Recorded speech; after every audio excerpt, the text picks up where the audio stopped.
Hello dear student and welcome back to my YouTube channel let's discuss. प्यारे student, आज हम पढ़ने और समझने वाले क्लास 9th का सब्जेक्ट साइंस, जो कि वर्कशीट नंबर हमारा 5 है और यह वर्कशीट आपका 16 अप्रैल 2021 के लिए है। तो स्टूडेंट यहाँ पे अपना नाम लिखेंगे और अपने क्लास टीचर यानी साइंस के क्लास टीचर जो भी है आपके, उनका नाम लिखेंगे। ठीक है। जिज्ञासा दीदी से जो ज्ञान फिर से प्रश्न कर रहा है, till now we have learned that the substance like the suspensions collide and the solutions are impure substance। कह रहा अभी तक जो हमने पढ़ा है वो सारे impure substance पढ़ा है। do pure substance really exist? क्या जो प्योर सब्सटेंस है वो वास्तव में है?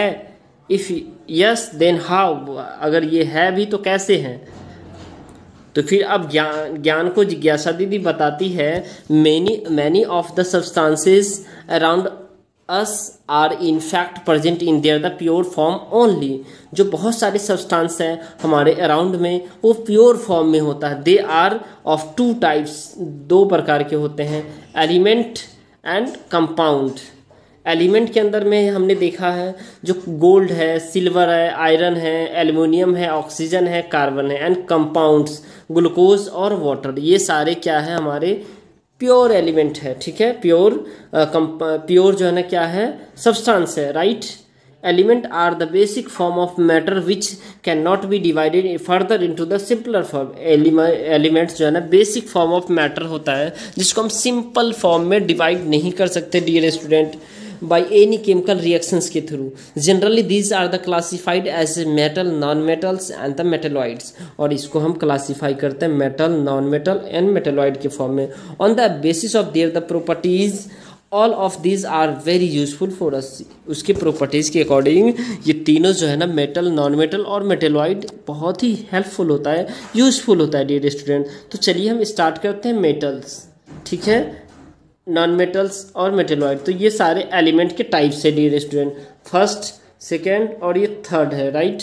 तो मेटल को पहले देखते हैं। Metals this are the solid and lustrous, यानी ये सॉलिड होता है और लस्ट्रस होता है। This are the good conductor of heat and electricity, यानी मेटल जो है ना good conductor of heat and electricity. जैसे कि आपने सिल्वर वायर को देखा होगा कभी, और उसके बाद जो कॉपर वायर, ये सारे क्या है, गुड कंडक्टर ऑफ इलेक्ट्रिसिटी है। और आपसे ऐसे भी पूछा जा सकता है बेस्ट कंडक्टर ऑफ इलेक्ट्रिसिटी कौन सा एलिमेंट है, तो आपको बताना है कौन सा डियर स्टूडेंट, सिल्वर है। Right.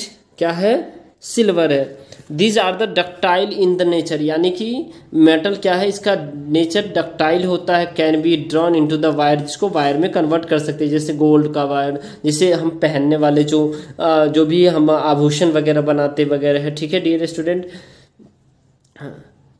Copper, aluminiums, these are the malleable in nature, यानी कि मेटल जो है ना मेलिएबल होता है नेचर में। ठीक है। Can be beaten into seed, जिसको हम सीड के फॉर्म में कन्वर्ट कर सकते हैं, जैसे iron, gold, copper.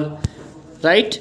And fifth one is dear student these are the sonorous, यानी ये आवाज़ देता है, producing ringing sound on the heating. जब इस पे हैमर से हिट करते हैं तो ये साउंड जनरेट करता है। Now we are going to discuss the non metals. Non metals these are the not lustrous, where is the metal is lustrous. These are the bad conductor of heat and electricity, यानी कि जो non metal है वो bad conductor of heat and electricity का होता है। But dear student आपको याद रखना है, ग्रेफाइट क्या है, ग्रेफाइट एक नॉन मेटल है बट ये गुड कंडक्टर ऑफ इलेक्ट्रिसिटी होता है। हाउ? बिकॉज ये एक्सेप्शन है डियर स्टूडेंट, ये अपवाद है, एक्सेप्शन है। ठीक है। तो आपको याद रखना है। आपसे ऐसे भी पूछेगा जो कौन सा ऐसा जो वो धातु है जो गुड कंडक्टर ऑफ इलेक्ट्रिसिटी होगा। ठीक है। तो आपको एक्सेप्शन में है जो ये कौन सा है, तो आपको ये बता देना है। जो ग्रेफाइट जो है ना क्या है, गुड कंडक्टर ऑफ इलेक्ट्रिसिटी है। These are neither malleable nor ductile, यानी कि नॉन मेटल नहीं तो मेलिएबल होता है नहीं डक्टाइल होता है। Right. Into seat and can't be drawn into the wire, और नहीं इसको सीट में बदल सकते, नहीं इसको वायर में हम बदल सकते हैं। Right. They are generally brittle, इसको ये भंगूर हो जाता है, इसको पीटने पे ये धीरे भंगूर हो जाता है, यानी टूट जाता है पर छोटे छोटे में, ठीक है। दीज आर नॉट सोनरस, इसमें कोई साउंड नहीं होता है। Generally non metal exist in the liquid और गैसेस फॉर्म, नॉन मेटल हमेशा किस फॉर्म में होता है, लिक्विड और गैस फॉर्म में डियर स्टूडेंट, जैसे hydrogens, carbons, iodine, bromine, chlorine. तो डियर स्टूडेंट आपको ये एक चीज याद रखना है, आपको पूछेगा वह नॉन मेटल बताइए जो रूम टेम्परेचर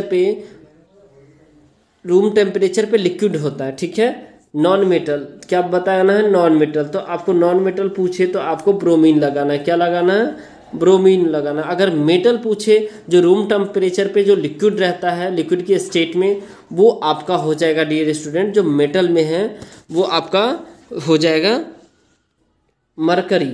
क्या हो जाएगा, मरकरी, मरकरी, ठीक है। तो आई होप आपको समझ में आ गया। अब देखिए उसके बाद आपको देखना है डियर स्टूडेंट ये मेटेलॉइड। मेटेलॉइड क्या होता है, मेटल और नॉन मेटल के दोनों के कैरेक्टरिस्टिक्स को दिखाता है। This element which have the intermediate properties between the those of metals and non metals, they are called metalloids. Boron, silicon, germanium, ये सारे इसके एग्जाम्पल्स है, right.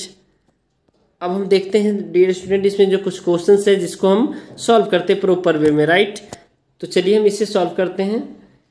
What are the element? How are they different from mixtures? Aluminium is used in making the utensils used for cooking food. Which property of aluminium is the being used here? And the can we use the carbon to make the wires for the household uses? Why or why not? Explain. Define the malleability and ductility.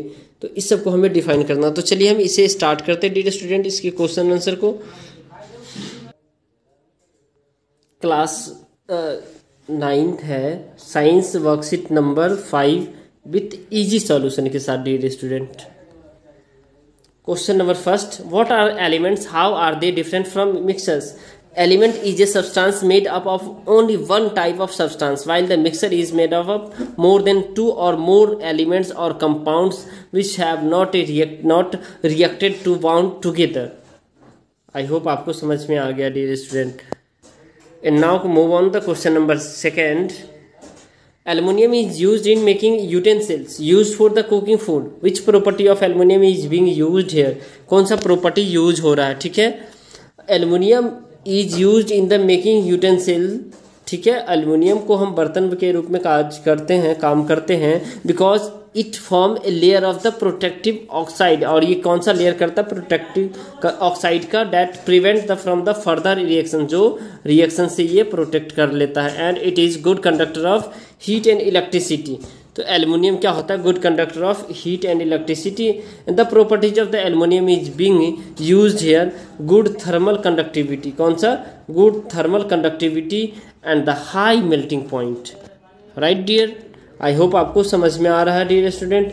तो अगर आप हमारे channel पे नए हो तो हमारे channel को सब्सक्राइब कर लीजिए और बेल आइकन को प्रेस कर लीजिए ताकि आपको लेटेस्ट नोटिफिकेशन मिलता रहे, ठीक है। और लाइक कीजिए वीडियो को और अपने दोस्तों तक शेयर कीजिए, ठीक है।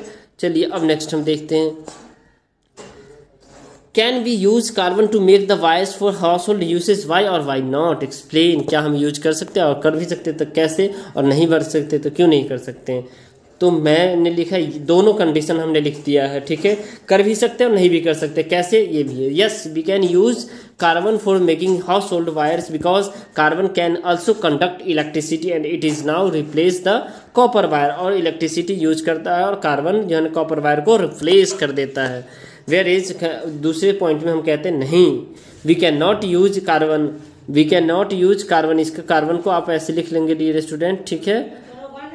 Carbon to make the wires for food household usage because we use wire in household to conduct electricity through the whole wiring system, through the whole wiring system.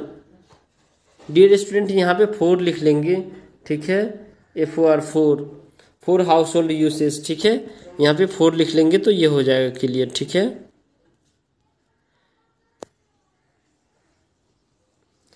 We obviously need a good conductor of electricity to make the wire. Now the most of the allotropes of the carbon are the poor conductor of electricity. Most of the allotrope जो carbon की है वो poor conductor of electricity है, whereas graphite is the allotrope of the carbon but it can conduct electricity in less amount. ये कम amount में electricity को conduct करता है, ठीक है, of physical strength, so we can not use, इसलिए हम क्या करते हैं ग्रेफाइट को या नॉन मेटल को नहीं यूज करते हैं, right. And question number 4th and last one is define malleability and ductility. A malleability material is one in which a thin sheet can be easily formed by the hammering or the rolling, ठीक है, hammering और rolling के द्वारा thin sheet में convert किया जा सकता है। Ductility is the physical property of material is associated with the ability to be hammer, ability to, तो डियर स्टूडेंट यहाँ पे हैमर्ड होगा, HAMMERED, हैमर्ड, थीन और stretched into wire without breaking, right. So thanks a lot for watching. Have a nice day.